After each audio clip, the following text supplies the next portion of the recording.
Olá, amantes do amendoim, bem-vindos a mais um podcast da Sementes Esperança. Meu nome é Letícia Borges e hoje estamos com Inácio Godoy, autoridade máxima, papa, nos assuntos de variedade e melhoramento genético com sementes de amendoim. É isso? Falei certo? Sim? Mais ou menos. Mais ou menos? Mais ou menos. Então, ótimo, Inácio. Muito obrigada por ter vindo. E, por favor, me corrija nos erros e conte um pouco a sua história. Como você chegou? Por quê? Por que amendoim? Por que sementes? Como é que foi isso? Boa pergunta. Eu me faço essa pergunta todo dia. Mas é assim, eu entrei por concurso. Eu sou do Instituto Agronômico de Campinas, que é uma instituição estadual de pesquisa. Ela é muito tradicional, ela tem 136 anos, muita coisa ela já fez e está fazendo aí pela agricultura. Em todos os ramos, digamos assim, da ciência agrícola, ela atua, né, através da pesquisa. E então eu entrei em 75, faz tempo já. Faz. E numa vaga aberta, casualmente deu certo que era amendoim. Não foi uma escolha assim, meio, né? Mas hoje eu posso dizer que tem muita coisa que acontece na vida da gente que são muito agradáveis, são bênçãos, né? E o amendoim, eu acho que foi um desses casos, né? Foi ele que te escolheu, no final das contas. Exato. E, bom, e aí foi 75, depois o nosso cargo lá é de pesquisador científico, e em 77 eu tive a oportunidade de ir para os Estados Unidos, aí dentro dessa área de melhoramento genético já, e de amendoim já. Então eu fui lá com essa já com essa pauta, né? E voltei em 81. Aí voltei já fiz mestrado e doutorado, os dois. Então eu voltei em 81 e comecei a trabalhar com o amendoim, com o melhoramento genético de amendoim. O amendoim, ele não tinha a projeção que tem hoje. Naquela época, né? Ele era uma cultura decadente, vamos dizer assim. No passado, há 70 anos atrás, havia muito amendoim plantado, mas para óleo. Plantava exclusivamente para óleo, né? E isso com a entrada da soja em 1970, e a soja não por causa do encanto da soja, mas porque ela é mais barata. Exato. E então a soja entrou e o amendoim para óleo caiu, né? E a soja tomou conta. O amendoim passou por uma transformação, isso na década de 90, mais ou menos. Então, eu tinha que cumprir a minha missão, né? Então, já comecei a trabalhar. O melhoramento genético é um processo longo, de 15 anos, 20 anos, para conseguir alguma coisa. E eu fui fazendo, né? E nessa época, em 2000, anos 2000, mais ou menos, se mudou o panorama. Aí o amendoim já era um produto alimentício, na indústria de confeitaria, como é hoje. Então, hoje você entra no supermercado, você vê uma infinidade de produtos, de marcas, de amendoim para doce, pastas de amendoim, Salgado, etc. Mas e o que tinha de diferente da variedade da década de 70 e dos anos 2000, vai? A outra coisa que aconteceu foi que, junto não só a área de melhoramento genético, mas assim do manejo, né, de colheita, principalmente, os produtores foram se mobilizando e passaram a mecanizar mais. E aí tem tecnologias no início importadas, né, principalmente do padrão dos Estados Unidos, colhedeiras, arrancadores, e essa mecanização permitiu a entrada de amendoins, mudou o tipo de amendoim. Antes eram amendoins de porte ereto, de produtividade baixa, mais adaptados para pequenos agricultores que colhia na mão. Na mão, exato. Então, depois, com as máquinas, isso evoluiu e foi aí, então, que realmente houve um salto grande, né? E nesse salto, o nosso trabalho passou a fazer sentido, né? Então, tudo aquilo que a gente aprendeu antes no melhoramento, a gente conseguiu aplicar. E é isso que a gente vem fazendo, né? E, periodicamente, no início, os cultivares, eles tinham uma produtividade boa, mas não ótima. Então, obviamente, o aumento da produtividade sempre é um objetivo, né? O produtor, ele quer sempre mais em termos de produtividade. Outra coisa importante que aconteceu foi a melhoria da qualidade do amendoim no que diz respeito ao teor de ácido oleico, que é uma química especial que algumas variedades têm, que permite que o amendoim possa ser armazenado mais tempo na prateleira. Ele prolonga a vida de prateleira do produto.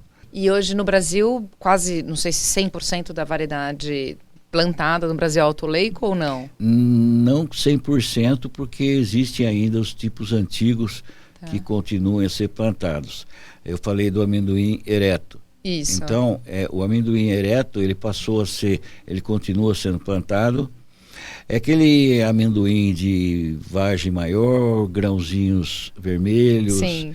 Ele existe ainda. Só que é um nicho de mercado. E aonde se planta esse amendoim? Esse amendoim ele planta nas regiões também, né? Aqui de São Paulo tem um pouco, né? Alguns produtores plantam os dois tipos, plantam o rasteiro e planta esse amendoim. E bom, vamos voltar para o começo. Quando surgiu o amendoim aqui na América do Sul, é isso? Como eram as varietais daquela época? Quantas tinham e como que a gente consegue, sei lá, desde coloração, tamanho, sabor, como elas eram? Aí, se a gente for voltar mais para trás ainda, a gente tem que chegar nos indígenas. Isso. O amendoim, ele é uma planta nativa da América do Sul. Tem os centros primários de origem, que eles dizem, os pesquisadores, que é ali na região da Bolívia, pegando um pedaço de Mato Grosso. Foi ali que nasceu o amendoim, né? E depois ele foi esparramando. Então ele subiu para perto da Amazônia. O amendoim não se dá bem em floresta. Ele precisa de ar livre, né? Interessante. Se você olhar no mapa, você vê a partir da Bolívia e você traça aí uma radial, ele foi se abrindo, né? Isso chama-se as regiões de dispersão. Então ali começou e ali com quem tinha ali, né? Então os povos antigos, etc., né? Não necessariamente indígenas, né? Essa história é muito rica também, né? Mas é coisa de arqueólogo, enfim. Mas já existia amendoim, já encontraram amendoim em tumbas, inclusive lá nos Andes, essas regiões. Bom, então ele foi esparramando, né? Incrível. Então esse trabalho aí é rico do ponto de vista de pesquisa. E qual que é a diferença da soja, por exemplo? A soja não é daqui. Então esse trabalho aconteceu também, mas não aqui no Brasil, né? Em outro lugar. Mas no caso do amendoim foi aqui na América do Sul, né? Então o amendoim cresceu assim.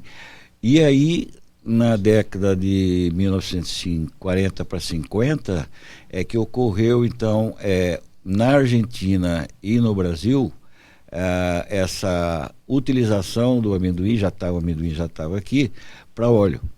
E aí formaram-se, em cada cidade, né, pequenas cadeias de produção, onde se extraía o óleo. Tinha muita fabriqueta, né?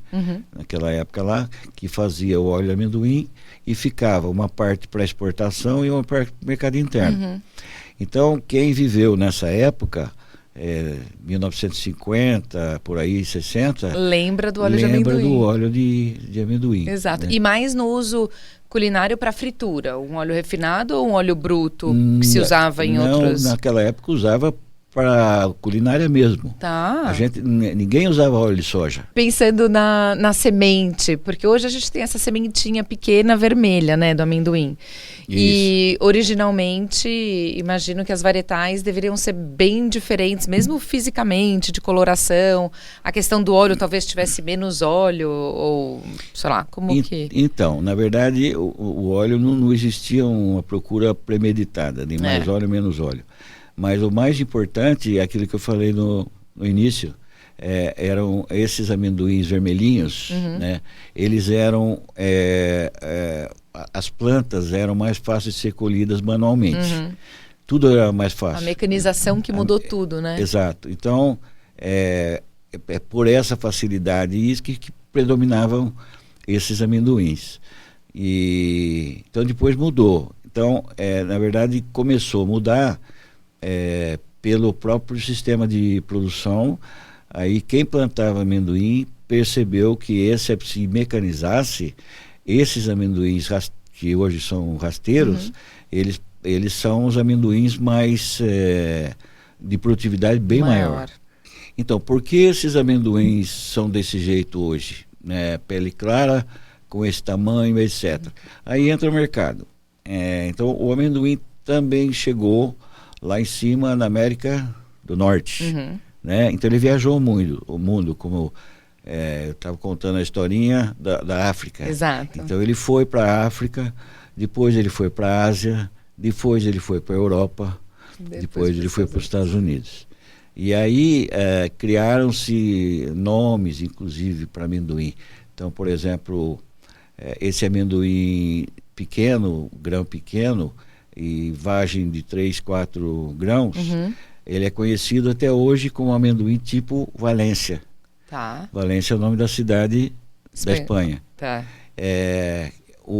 Tem um outro tipo que é amendoim, chama Spanish. É o nome Spanish. O amendoim, esse rasteiro, chama Runner. Runner significa rasteiro, né? Corre rasteiro.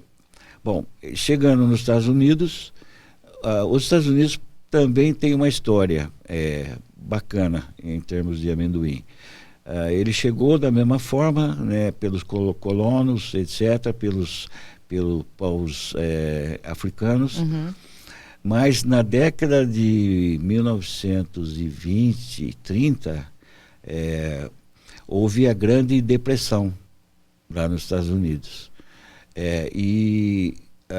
Eles começaram a procurar formas de alimentar a população. E o amendoim embarcou nessa. Pouca gente sabe disso, né?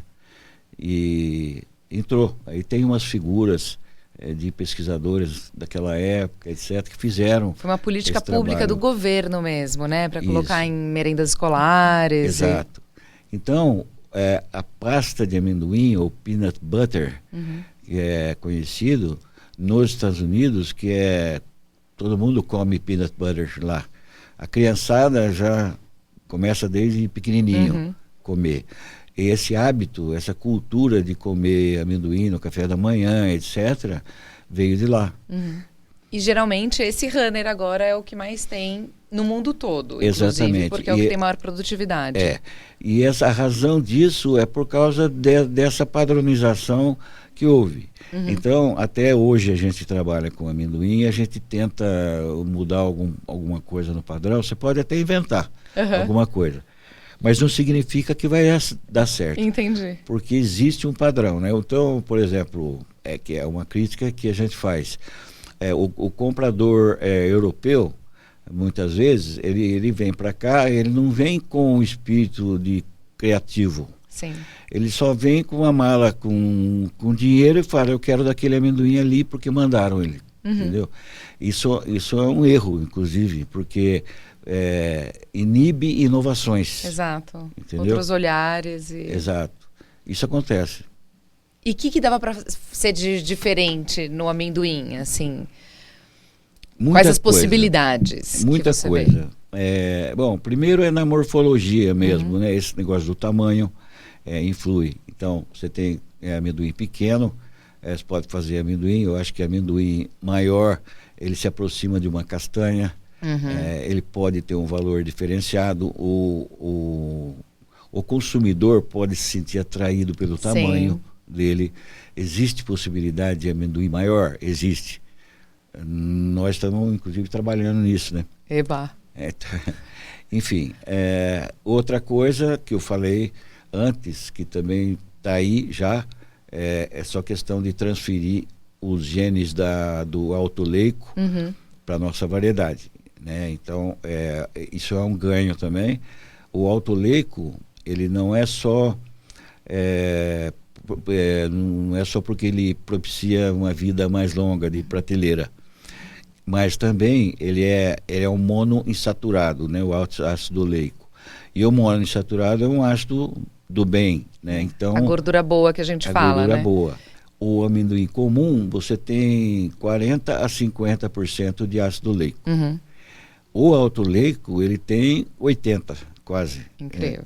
Quase dobra, né? Exato. Então, isso é importante. Então, essa inovação já está aí, é só usar.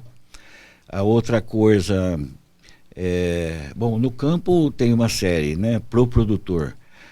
O produtor pode ter, se ele não tem hoje, ele pode ter no futuro, trabalhar com variedades resistentes a doenças. Isso é uma coisa que nós, do melhoramento genético no IAC, estamos trabalhando forte. Ótimo. Nisso. Fala um pouco mais sobre isso, então, para a gente falar de sustentabilidade, né? É possível um amendoim orgânico, uma plantação orgânica? Como fazer isso? Pode. Não é um caminho tão curto assim, né? Não é tão fácil. Existe amendoim orgânico? Existe. Assim como existe cenoura orgânica, pepino orgânico, um monte de coisa. Só que assim, o que é tudo imperfeito ainda. Então ele pega o produto, que pode ser qualquer amendoim, né? E de qualidade baixa. Portanto, o próprio produtor, para ele compensar isso, ele tem que pegar, por exemplo, tem 1.000 quilos de amendoim, ele tem que 700 quilos ele tem que jogar fora, entre aspas. Tá. Porque não serve, né? Ele tem que limpar isso daí para oferecer um produto. Isso daí ele está perdendo com isso, né? Então a produtividade dele cai muito. Então o que é preciso? É preciso ter todos os preencher os requisitos aí para o amendoim saudável, orgânico, mas também que seja lucrativo para o produtor. Claro, senão não vale a pena. Então o que acontece hoje que a gente vê? Existe. O que está acontecendo? O consumidor é que tem que comprar isso daí, pagar isso. Então ele paga caro se ele quiser um amendoim orgânico. Entendeu? Mas vocês já estão fazendo vários melhoramentos genéticos nisso, né? Indiretamente, até isso daí serve não só para o orgânico, como para outros produtos, entendeu? Então, no caso, por exemplo, de resistência a doenças, que a gente está trabalhando, ele propicia um outro aspecto muito importante para o produtor, que é abaixar o custo de produção. Então, você vai utilizar menos fungicida, né? Nós estamos caminhando para isso, né? Ótimo. Tem um outro aspecto que é ambiental. Então, isso já está batendo na nossa porta aí todos os dias, não só de amendoim, outras coisas, né? Que são assim, os alimentos ambientalmente corretos, né? O amendoim, ele tem que ser protegido com defensivos agrícolas. Eu não gosto do uso agrotóxico, porque na verdade o defensivo está trabalhando a favor do produtor e, portanto, do consumidor também. Então o uso correto é defensivo agrícola, né? Logicamente que em alguns casos precisa tomar cuidado para que esse princípio tóxico não seja levado para o alimento. Exato. Essa é a única coisa que tem, né? Mas ele dá. O que acontece é que ele é um produto caro. O amendoim sai mais caro, porque ele tem que ser muito pulverizado com fungicida, né? No caso. E por que o amendoim se centralizou mais nessa região aqui de Jaboticabal? Por que se planta aqui amendoim? Se você pegar o estado de São Paulo, é onde se concentra, 90% da produção está no estado de São Paulo. Se você pegar um mapa do estado de São Paulo, você vê que Jaboticabal está mais ou menos no meio no centro, né? Tinha mais a região de Ribeirão Preto, tinha muito amendoim. Depois aí entra Jaboticabal, depois você vai para Borborema, para aquelas regiões, atravessa o rio, aí você vai para Marília, aí você vai para Tupã e vai até o oeste do estado. O amendoim está esparramado por todas essas regiões. Aí tem uma briguinha de bairro aí. Tá. Né? Então é Jaboticabal de um lado e Tupã do outro, né? Um quer ser o Tupã não fala que ele é assim, que ele é o maior do mundo, né? O maior do país, né? Mas Jaboticabal gosta de falar. Entendeu? É verdade. Mas hoje eu acho que Tupã, em termos quantitativos, ele está produzindo mais do que aqui. Entendi. Mas mesmo assim, por que essa foi uma região que se centralizou o amendoim? Tem um aspecto relacionado com o clima. Então, o melhor clima para amendoim é esse assim, onde o inverno tem que ser, não pode ser muito frio, e a região quente. Né? Então, bem calor mesmo, né? Então, o amendoim gosta de calor. Então, é para cima ali. Se você pegar Campinas, por exemplo, a gente planta amendoim em Campinas, né? Lá. Mas você percebe que o inverno é meio diferente, a temperatura média já é menor do que aqui. Esse é um aspecto. O outro aspecto, talvez seja mais relevante, que é por causa da cana. Entendeu? Então, houve na década em 85 para 90, mais ou menos, houve um estímulo ao plantio de culturas de rotação da cana.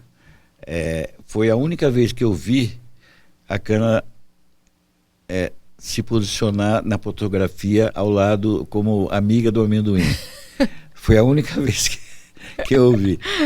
Né? Fizeram esse trabalho porque havia um aspecto político mesmo. Né? Vão trazer culturas para preencher esses espaços onde a cana fica livre. Né? Vamos colocar uma cultura lá. Uma que melhore o solo, né? Exato. Então existe um aspecto técnico importante. Mas lá na época não foi isso não, foi meio político mesmo. Entendi. E, bom, tanto é político que hoje a gente chega numa usina de cana e fala amendoim, o cara não quer nem saber. Não, até deixa plantar. Mas assim, é como se fosse um inquilino, né? Pai, mora aí, não enche o saco. Entendeu? É mais ou menos assim. Tem um aspecto relacionado com a cultura, assim como outras culturas também tem, mas o amendoim, tipicamente é importante isso, ele é uma cultura de arrendatário. A maioria dos produtores, ele arrenda o terreno, planta o amendoim, colhe e vai embora. Essa é uma cultura rotativa, né? Rotativa. Ela não pode ficar muitos anos no mesmo espaço, é isso? Esse tem um lado técnico importante. Ficou um ciclo, um plantio, aí já vai entrar cana de novo. Então, automaticamente, aquela área não vai voltar amendoim no mesmo ano. Sim. Lá na região de Pasto, principalmente, o detentor, o dono da propriedade, ele fala, pode ficar 3, 4 anos aí que depois eu volto com Pasto. Perfeito. Nesses 3, 4 anos, ele volta e planta, o produtor de amendoim começa a repetir na mesma área. E aí traz problemas. Então nós estamos passando por isso atualmente. E traz problemas na questão de pragas. De doenças. Tá. Especialmente doenças, né? Pragas também. Tá. Mas isso o Michelotto vai falar depois. Ótimo. Mas é isso daí. Então as áreas de renovação de cana se tornaram um ambiente favorável, né? Tecnicamente falando, produtor de cana, o usineiro não dá muita bola, mas o amendoim ele é uma leguminosa, ele fixa nitrogênio atmosférico né? Tem os nódulos, né? E os nódulos fixam o nitrogênio do ar, né? E transforma aquilo em alimento para ele. Não só para ele, como para o resto da planta, e essa planta fica no solo quando você colhe o amendoim. Portanto, naquele solo ali, é um solo enriquecido com nitrogênio, vindo do amendoim. Maravilhoso. Entendeu? Então, isso daí não é valorado. E por que eu vi uma vez o senhor falando que é uma cultura rústica? É rústica porque é uma planta tolerante. Nós estamos passando por uma seca brava. Tem muito produtor que está perdendo roça de amendoim. Mas, digamos assim, perdeu 20%. Aí você olha do lado, você tem uma lavoura de soja nas mesmas situações que perdeu 80%. 100%. 100%? Nossa. 100%. Então ela é uma planta tolerante. Convive bem com o solo relativamente ácido, e ele tem uma capacidade, a planta tem uma capacidade assim de emitir a raiz e se aprofundar. A gente vê aquela plantinha ali, não faz ideia que ali tem embaixo, né? Tem mais de 1 metro de raiz para baixo. E aí ela está sugando nutrientes e está sugando água. Então ela é tolerante a estresse hídrico. O IAC, ele tem parcerias hoje com a Embrapa ou outros institutos? Como funcionam as parcerias entre... Bom, primeiro é assim, a gente tem uma competência técnica para fazer melhoramento de amendoim. Mas o que nós precisamos, antes de tudo? Dinheiro, recurso. A instituição pública, antes, tudo era doado pelo Estado. Né? Hoje em dia não é mais assim. Então, o Estado paga o nosso salário, que não é lá essas coisas. Mas é assim, o custeio da pesquisa, né, é feito através de parcerias com o setor privado. E depois ela tem acesso às sementes daqueles cultivares que são criados, ela tem acesso a essas sementes para o seu próprio negócio. Bom, aí tem a parceria no plano científico. Né? A gente tem um projeto com a Mars para trabalhar na área de uso de genes silvestres, né, espécies silvestres, no melhoramento genético. E aonde que entra, aí no caso a gente tem o nosso parceiro da Embrapa, na área de biotecnologia. Então eles fazem leitura do genótipo, do DNA, do genótipo, para auxiliar no programa de melhoramento. Esse é o trabalho, essa é a parceria que a gente tem. E como que essas varietais podem ajudar nas varietais que tem hoje? O que elas trazem? Então, principalmente, hoje falando assim de caracteres, né, de importância, principalmente na área de resistência a doenças. E então tem algumas espécies que elas têm genes de resistência muito bons, muito altos, inclusive, para o amendoim comum. Então a gente tem que fazer através do melhoramento convencional, você faz os cruzamentos. Tem todas umas técnicas especiais lá para você permitir o cruzamento, que não é fácil de fazer também. E isso daí, a biologia molecular, no caso, pode auxiliar, entendeu? Para fazer essa ponte. Aí. Então, esse é o trabalho que a gente vem fazendo junto com a Embrapa. Maravilhoso. E como é que o banco de sementes de vocês, vou falar do IAC, tem quantas variedades, só para a gente ilustrar? E elas... E como você faz para reproduzir, para você vender essas sementes, ter uma semente certificada? Como é que vira a comercialização disso depois? Você falou duas palavras aí. Uma é banco. Tá. Quando você fala banco, é porque existe efetivamente um banco de germoplasma, que a gente fala, banco de germoplasma, que são linhagens, ou são variedades, muitas delas são variedades nativas, aquelas que os índios cultivavam, que os colônios cultivavam, muitas são dessas. Então, o IAC, ele tem hoje 2.000 variedades dessa. Não. Tem instituições que têm até mais, mundo afora aí. Então, a gente tem que considerar elas como um patrimônio. Certamente. Agora, tem um outro aspecto, que é a produção de sementes genéticas das variedades que são comerciais. Então, existe todo um processo de certificação das sementes. Quando a Semente Esperança adquire um lote de 1.000 quilos de sementes genéticas do IAC, aquela semente é pura, né? Nós temos que garantir essa pureza varietal, e aí é 1.000 quilos.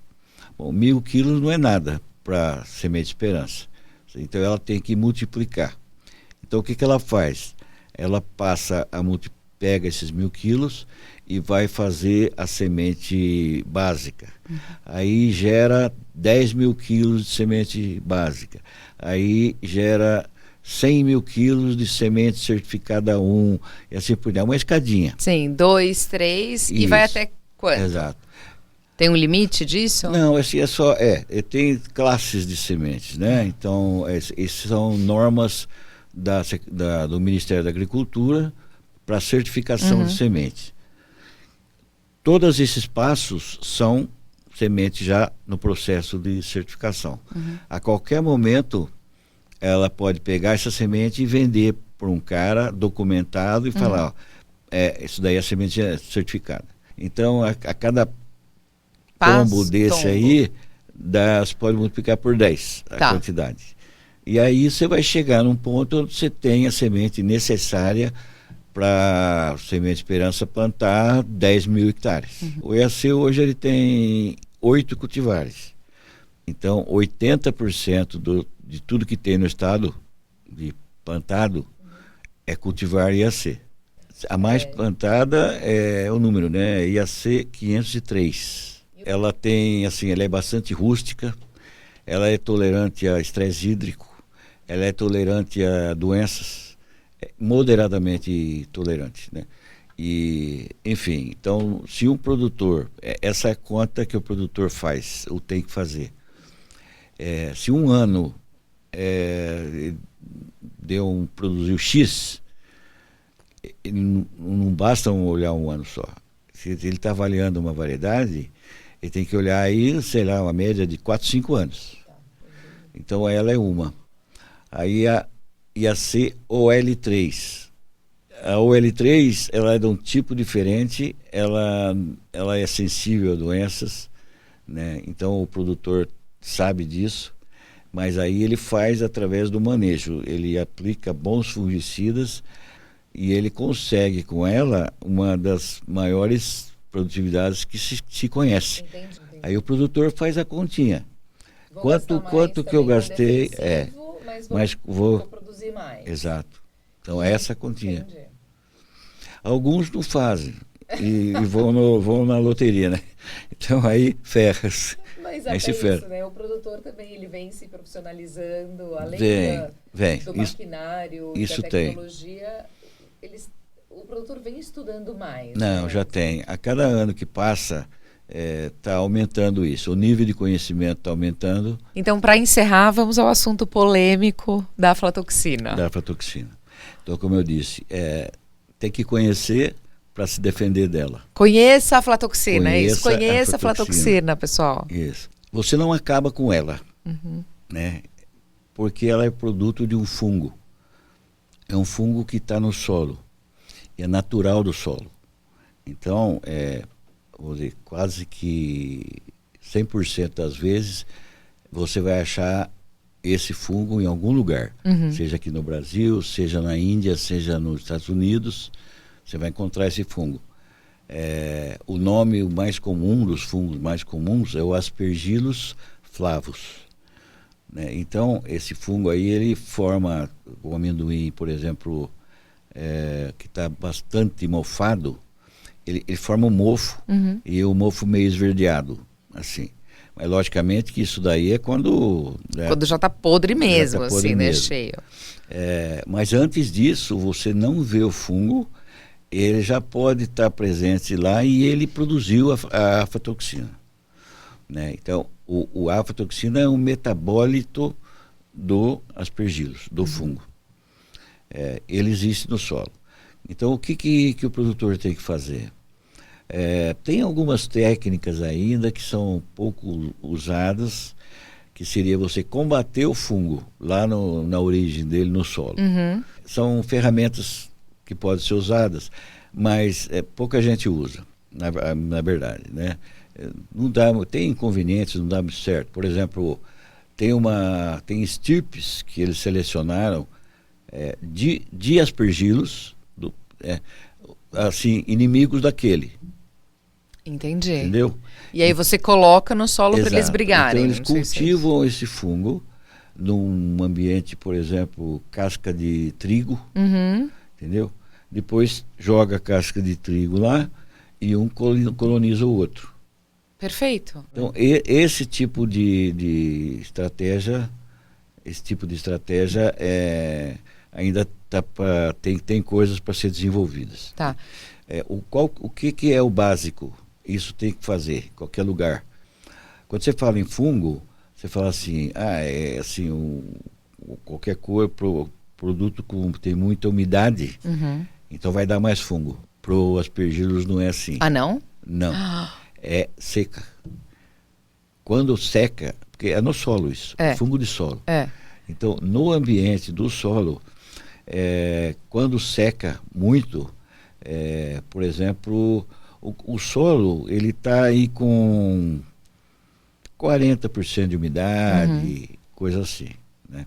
O fungo está meio quieto ali. Aí, quando começa a secar muito, e começa a atingir... Isso é o fungo no solo perto da vagem, na verdade. O amendoim está lá já. E quando está com 13%, 14%, ele fica mais ativo. O fungo fica mais ativo. Então tem uma faixa aí. 8% de umidade, aí estou falando já do grão, né? 8% até 20%. Essa faixa é a pior faixa que tem para o fungo, pro fungo atual. Ou melhor, é bom para o fungo. Mas isso quando está debaixo da terra? Quando você colhe, logicamente que normalmente no processo de colheita, você já vai ter plantas... Você tem que secar um pouco o amendoim, independente desse assunto. Tá. Por quê? Para poder sair, as vaias saírem da rama. Então, você vai dar chama cura. Você tem que enxugar um pouco, né? Mas não basta enxugar. Mas aí entra um detalhe importante, uma tecnologia importante, que é a secagem artificial. Sim. Então, você pode, o produtor em geral, ele pode colher com 20% de umidade, certo? Mas aí ele já joga no secador, já baixa para 8%, entendeu? Está livre. Isso. 100% livre? Não. Aí o que tem que fazer? Aí você desconfia que não, né, porque você não está enxergando. Aí o caminhão chega, você tem que tirar uma amostra e mandar para o laboratório. E no laboratório você vai saber quanto que tem. Dizer se está 0 de aflatoxina, se tem 2 ppb de aflatoxina, se está com 50, etc. ppb quer dizer parte por bilhão, parte, né? por bilhão da molécula lá de... Sim. O ser humano é assim, né? Em geral. Assim, ele tem que ser fiscalizado para dar certo. Entendeu? Não funciona mais desse jeito. Ele tem que se autofiscalizar. Então, cada empresa tem que fazer a sua parte e se autofiscalizar. Então, ela tem o seu departamento, tem o seu laboratório, tem o cara que vai tirar a amostragem do caminhão, tem o outro lá, tem que ser um serviço de boa qualidade. para chegar no final, a hora que esse produto estiver ensacado para embarcar para a Europa, ele está com 0 ppb de aflatoxina. Para embarcar para a Europa, não, para ficar aqui, para a gente consumir um produto bom também, né? Eu falo Europa já porque é o que paga mais. Entendeu? Então, não tem segredo, assim, tem que fazer a lição de casa, e esse é a melhor prevenção que existe, não tem outra ainda, entendeu?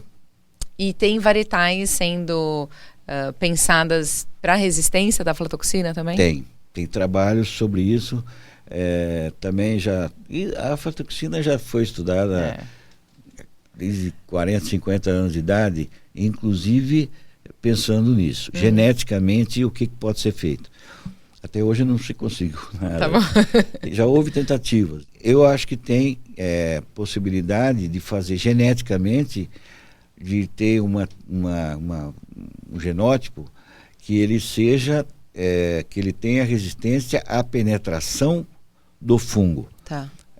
Alguma coisa como acontece na folha do amendoim, né? Então você tem um fungo na folha. Então, é alguma coisa da folha que inibe o desenvolvimento do fungo na folha. Na aflatoxina, eu acho que deve ter alguma coisa, alguém vai achar um dia, entendeu? Que inibe a proliferação do fungo naquele grão. Sim. Ali. Entendi. É mais ou menos isso daí. Muitíssimo obrigada por essa conversa, por essa aula. Foi um prazer. Muito obrigada, doutor Inácio, por ter vindo, pelo seu tempo, pela aula, pelo conhecimento, por tudo. Foi um prazer. Foi um prazer. Bom, para vocês acompanharem mais notícias do IAC e do Inácio, vocês podem seguir nas redes sociais. O Instagram do IAC é @IAC Instituto Agronômico. Do Inácio é @Godoy com Y, Inácio 2018. E Sementes Esperança, @Cids_Esperanca. E claro, Mandubim, @Mandubim.